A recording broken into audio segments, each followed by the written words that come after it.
So I went to ChatGPT and I said, could you please draft 800 words on the impact of AI on the legal profession in the words of and based on the research of Richard Susskind. And so I look at what comes up, and as we all do, quite always slightly dismissive, oh, it's okay, but it's not nearly as good as the real thing, was my initial reaction.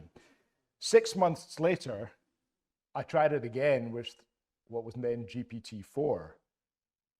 And I looked on screen at its response to me, and for the first time, a shiver ran up my spine, because this really could have been a first draft by me.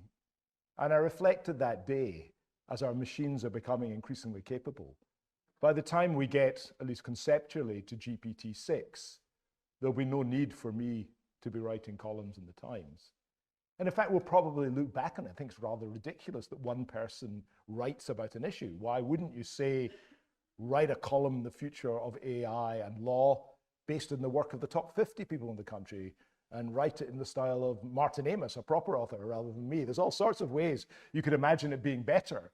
And my mind was opened up. But at the same time, I thought, and this is a lesson for all of us in any form of business, is I think the market will show no loyalty to our traditional ways of working if AI systems can produce an outcome, an output that is quicker, cheaper, better, and so forth. So I felt at once inspired, but also unsettled, again reflecting this tension we find in the world of AI.